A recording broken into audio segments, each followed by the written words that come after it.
नमस्कार, आप देख रहे हैं प्राइम न्यूज। मैं हूं आपके साथ प्रियंका। तवांग में हुए झड़प के बीच आजमगढ़ से बीजेपी के सांसद और भोजपुरी सिनेमा स्टार दिनेश लाल यादव ने लोकसभा में शून्यकाल के दौरान सेना में एक नई रेजिमेंट बनाने की मांग की और सांसद निरहुआ ने कहा कि यह मुद्दा संसद में बहुत लंबे समय से उठाया जा रहा है और अहीर समाज की मांग जायज भी है, क्योंकि किसी भी क्षेत्र, जाति, धर्म के सेना में योगदान को लेकर रेजिमेंट बनाई जाती है। निरहुआ ने कहा कि अगर अहीर रेजिमेंट बन जाती है तो हमारे लोग चीन को दौड़ा दौड़ा कर मारेंगे। तवांग झड़प पर बीजेपी सांसद का बयान और अहीर रेजिमेंट बनाने की मांग। बीजेपी सांसद निरहुआ ने की है मांग। लोकसभा में निरहुआ ने उठाई ये मांग, कहा कि हमारे लोग चीन को दौड़ा दौड़ा कर मारेंगे। निरहुआ के बयान का मतलब आखिर क्या है, ये एक बड़ा सवाल है। तो अहम खबर आपको बता दें, बड़ी खबर, सांसद निरहुआ ने अहीर रेजिमेंट बनाने की मांग की है और लोकसभा में निरहुआ ने यह मांग उठाई है। आपको बता दें कि कल सदन में बाकायदा उन्होंने जब अपनी बात रखने के लिए खड़े हुए तो उन्होंने सबसे बड़ा जो मसला उठाया वो उठाया कि तवांग झड़प पर बीजेपी सांसद का जो बयान सामने आया है, उन्होंने कहा है कि देखिए अहीर रेजिमेंट बननी चाहिए। लोकसभा में निरहुआ ने जो मांग उठाई उसमें उन्होंने कहा कि अहीर रेजिमेंट बनाई जाए। कहा कि हमारे लोग चीन को दौड़ा दौड़ा कर मारेंगे। तवांग झड़प पर बीजेपी सांसद का बयान सामने आया है। बड़ी खबर आपको बता दें, सांसद निरहुआ ने अहीर रेजिमेंट बनाने की मांग की है और यहाँ पर इस बाबत आपको बता दें कि ये मसला जो है, जब से निरहुआ ने ये मांग की है तब से अब सियासी एक तरीके से रूप भी अख्तियार करता जा रहा है। तवांग झड़प पर बीजेपी सांसद का बयान है। सांसद निरहुआ ने अहीर रेजिमेंट बनाने की मांग की। उनका कहना यह है कि अहीर रेजिमेंट का निर्माण होना चाहिए, अहीर रेजिमेंट का गठन होना चाहिए और हमारे लोग चीन को दौड़ा दौड़ा कर मारेंगे। हालांकि अगर देखा जाए तो उनके इस बयान के कई मायने निकलते हैं और ख़ासतौर पर अगर देखा जाए तो जिस तरीके से उन्होंने कहा कि हमारे लोग चीन के सैनिकों को दौड़ा दौड़ा कर भगाएंगे, मारेंगे, तो ऐसे में अगर देखा जाए तो अब इस बयान के मायने क्या हैं, वो एक बड़ा सवाल है। और लेकिन अहीर रेजिमेंट को लेकर जो सियासत है उत्तर प्रदेश में वो बहुत पहले से करवाई गई है। खासतौर पर अगर देखा जाए तो विधानसभा चुनाव से पहले भी यहाँ पर कई जो दल रहे, विपक्षी दल रहे, वो अहीर रेजिमेंट की बात कर रहे थे और अहीर रेजिमेंट की जो मांग है वो लगातार उठाई भी जा रही है। लेकिन अब सदन में निरहुआ ने, जो कि बीजेपी के सांसद हैं, उन्होंने भी अहीर रेजिमेंट की मांग उठाई है।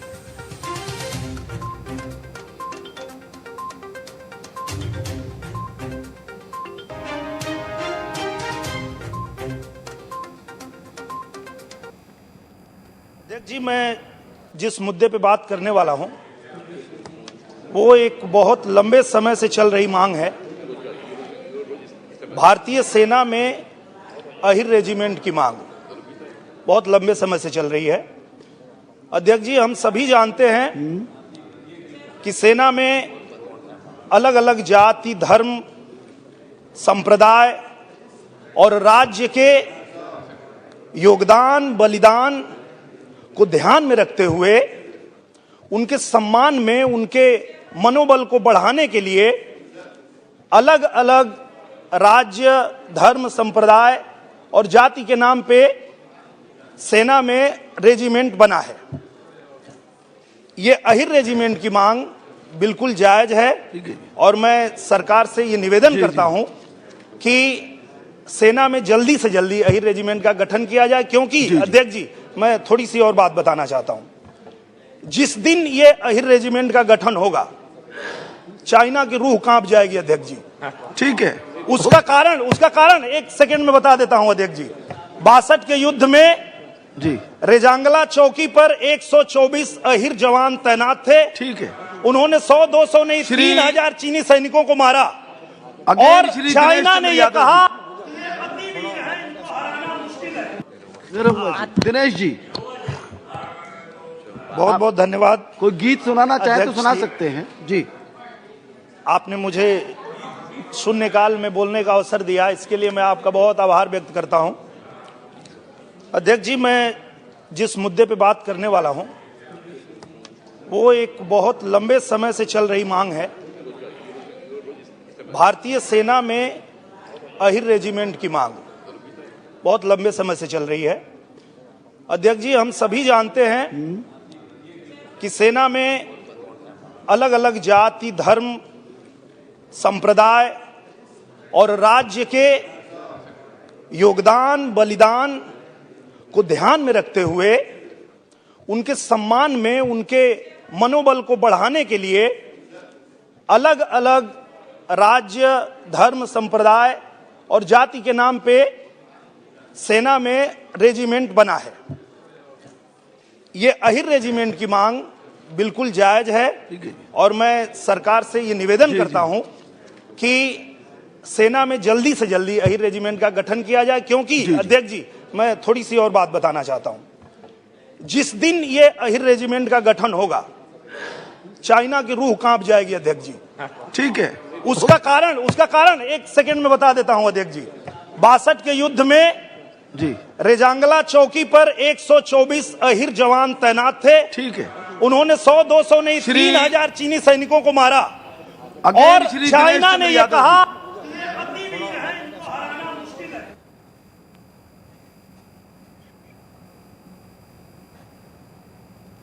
तो यहाँ पर आपको बता दें कि लोकसभा में निरुवा ने बाकायदा ये मांग उठाई है कि अहिर रेजिमेंट का गठन होना चाहिए और हमारे लोग चीन को दौड़ा दौड़ा कर मारेंगे। ये बयान सदन में दिया है दिनेश लाल निरुवा ने।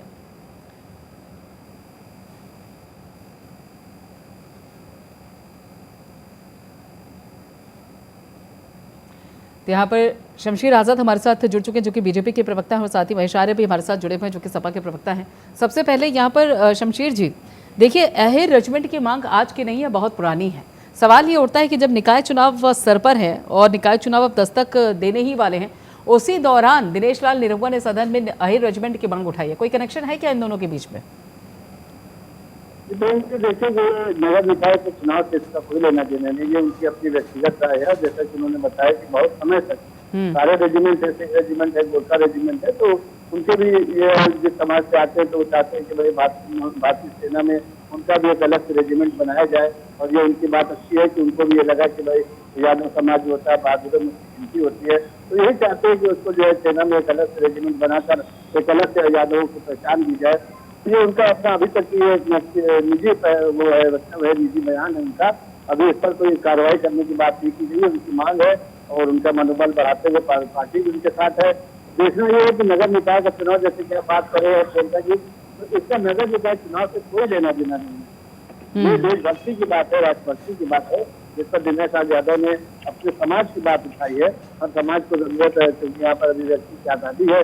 तो सभी आदमी चाहते हैं कि हम अपने समाज की आवाज उठाएं, क्योंकि समाज ने उनको नेता बना के लोकसभा में दिनेश लाल यादव को पहुंचाया है। आजमगढ़ जैसी सीट से दिनेश लाल यादव अगर पीछे है, उनको पहुंचाया है लोकसभा में, तो यकीनन अपने समाज की बात करके वो चाहते हैं कि अपने समाज को मजबूत करें और चाहते हैं कि एक नेता के रूप में उनको पहचाने जाए और सेना में भी जो यादव समाज के वर्चस्व बने, इसीलिए उन्होंने ये बात कही। ठीक है महेश आर्य जी, अगर देखा जाए तो शिवपाल सिंह यादव जिनका सपा में अब जिनकी पार्टी का सपा में विलय हो चुका है, अभी हम कुछ दिन पहले देख भी रहे थे कि किस तरीके से वो कह भी रहे थे कि देखिए जो सेना है उसमें अहिर रेजिमेंट होनी चाहिए। तो ये मसला अगर देखा जाए तो उठाया भी जा रहा था, लेकिन और उसके साथ साथ यहाँ पर आपको बता दें कि महेश आर्य जी, ये जो मसला है अब उठाया तो शिवपाल सिंह यादव ने था, लेकिन अब बीजेपी की तरफ से ये मसला सदन में उठाया जा रहा है। अब आपको लगता है कि एक बड़ा मुद्दा था जो कि सपा के पास से अब बीजेपी के पास चला गया है? देखिए प्रियंका जी, ये जो दिनेश लाल निरुवा जी ने जो मुद्दा उठाया है, तो कहते हैं ना सच में वो जो है जो अपना होता है वो अलग बात होता है, चोरी किया हुआ कोई एजेंडा तो कारगर नहीं होता है। समाजवादी पार्टी का बहुत पुराना एजेंडा है और हमारी पार्टी की मांग भी रही है। ठीक है महेश जी, यहाँ पे आपको रोकेंगे, दिनेश लाल निरुवा जी हमारे साथ जुड़ चुके हैं। कहा कि देखिए अहिर रेजिमेंट बननी चाहिए, उसकी बहुत जरूरत है। क्या मायने निकाले हम इस बयान के? इस बयान का मायने निकालना कि अहिर रेजिमेंट हमारा हक है और वो बनना चाहिए, इसलिए हमने सदन में मांग उठाया। अपने हक के लिए तो आवाज उठाते हैं ना। हाँ। और हम अपने हक के लिए आवाज नहीं उठाएंगे तो दूसरा कौन उठाएगा? जी, लेकिन यहाँ ये भी कहा जा रहा है कि जिस तरीके से भी पिछले कुछ दिनों में जब शिवपाल सिंह यादव सपा में विलय नहीं हुआ था, तो उस दौरान भी कई बार मंच से उन्होंने अहिर रेजिमेंट की बात कही थी। और इसके अलावा जो दूसरे विपक्षी दल हैं वो भी कह रहे थे कि देखिए अहिर रेजिमेंट बननी चाहिए। तो क्या ये मानकर चला जाए कि एक तरीके से वो मुद्दा वहां ना जाए और एक युवा वर्ग जो वोट बैंक है वो वहां ना खिसके, तो उससे बेहतर है कि यहाँ पर बीजेपी ही इस पूरे मसले को अपने पाले में कर ले? क्या ये भी एक एंगल हो सकता है? नहीं नहीं, ऐसा नहीं है। मैं तो कहता हूँ कि पार्लियामेंट में अभी अभी जीत के आई हैं हमारी माननीय डिम्पल जी, वो भी उठाए मांग। हाँ। वहाँ और भी जितने लोग हैं सब लोग उठाए। ये कोई एक पार्टी और राजनीति का मामला तो है, ये अहिर समाज का मामला है। अहिर समाज जो है अपने शौर्य के लिए जाना जाता है, अपने बलिदान के लिए जाना जाता है। ये वीरता से लड़ने वाली बिरादरी है और ये हमेशा राष्ट्रवादी लोग रहे हैं। आप द्वापर से ले लीजिए, द्वापर से लेके अभी तक हम लोगों ने बचपन से तो हमको यही सिखाया जाता है, हमको यही पढ़ाया जाता है कि 12 बरिस ले कुकुर जिए, 16 बरिस ले जिए सियार, 18 बरिस ले छतरी जिए, आगे जीवन को धिक्कार। 18 बरिस के होते होते तो अहिर का बच्चा पहुंच जाता है सीधा फौज में और फौज में लड़ता है। तो जब फौज में राजपूत रेजिमेंट है, फौज में सिख रेजिमेंट है, फौज में बिहार रेजिमेंट है, गोरखा रेजिमेंट है जी, तो 18% भारत की फौज में अहिर समाज के लोग हैं, तो हमारे लिए क्यों नहीं होना चाहिए? हम तो ये कह रहे हैं। और ये राजनीति बिल्कुल नहीं इसमें, आप इसको राजनीति से मत जोड़िए। मैं तो सबको बोलता हूँ, आज ही मैं सदन में रामकृपाल यादव जी थे बिहार के माननीय सांसद, मैंने उनको भी बोला आप भी बोलिए, मांगिए। अन्नपूर्णा यादव जी थी, मैंने बोला आप भी मांगिए। अभी डिम्पल यादव जी मिलेंगे हमको जिस दिन, उनको भी बोलेंगे आप भी मांगिए। ये कोई राजनीति का मामला नहीं है, ये एक बहुत बड़ा मुद्दा है, हमारे समाज का मुद्दा है और ये हमारा हक है, ये तो हम मांगेंगे। ठीक है। लेकिन क्या ये इस जो ये आपने मांग उठाई है, सदन में कहा कि देखिए अरेंजमेंट होनी चाहिए, तो क्या निकाय चुनाव को भी इससे जोड़ के देखा जाए दिनेश लाल जी, कि देखिए क्लीन स्वीप करना है उत्तर प्रदेश में, तो एक पूरे वोट बैंक को अपने पाले में करने के लिए निकाय चुनाव के परिप्रेक्ष्य से भी समझा जा सकता है क्या? ये किसी चुनावी मुद्दा नहीं है, ये कोई राजनीतिक मुद्दा नहीं है, ये यादव समाज का हक का मुद्दा है। और ये जो मुद्दा सड़कों पे उठा है उसको संसद में कौन पहुंचाएगा? जो संसद में सदस्य चुना गया है वही ना पहुंचाएगा। तो ये मांग सड़कों पे चल रही है, लगातार आंदोलन हो रहा है, लगातार अहिर समाज के लोग अपनी मांग कर रहे हैं जी। तो अगर एक सदन का सदस्य होने के नाते सदन में उसको मैं नहीं मांगूंगा तो कौन मांगेगा? बिल्कुल, चलिए, बिल्कुल, बहुत बहुत शुक्रिया दिनेश लाल जी, समय देने के लिए अपना। बहुत धन्यवाद। बिल्कुल। और यहाँ पर जिस तरीके से दिनेश लाल निरुवा ने कहा कि देखिए ये जो मसला है, ये जो हक है अहिर का, और उसके बाबत एक रेजिमेंट उसका बनने चाहिए। इसी मसले पर बातचीत करने के लिए यहाँ पर हमारे साथ जो खास मेहमान है वो भी जुड़े हुए हैं। महेश आर्य जी, मेरा सवाल आपसे यही था, देखिए निरुवा तो कह रहे हैं कि सियासी कोई मसला है नहीं, ये कोई सियासी एंगल मत ढूंढिए इसमें, लेकिन कोई सियासतदान कोई बात कहे और उसका कोई सियासी एंगल न निकले, यह तो संभव नहीं। और जिस तरीके से यहाँ पर बाकायदा एक जागरण मंच का भी हमने देखा था कि शिवपाल सिंह यादव ने आगाज किया था और उस मंच से भी अहिर रेजिमेंट की बात कही गई थी। तो ऐसे में तो ये मुद्दा अब बीजेपी भी अपने पाले में कर रही है, तो ऐसे में एक बड़ा मसला है, एक बड़ा मुद्दा है जो कि सपा के हाथ से खिसक कर बीजेपी के हाथ में जा रहा है।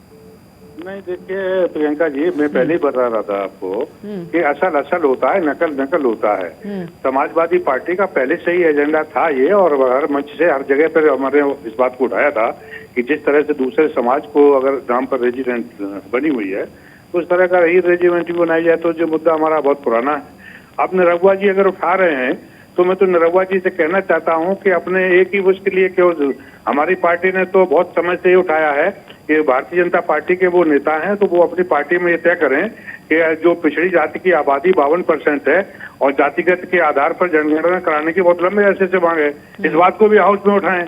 अगर उनको पूरे पिछड़े समाज की चिंता है, अपने समाज की चिंता है, तो इस एजेंडे को वो लगाएं और उठवाएं, अपने कराएं तो अच्छी बात है।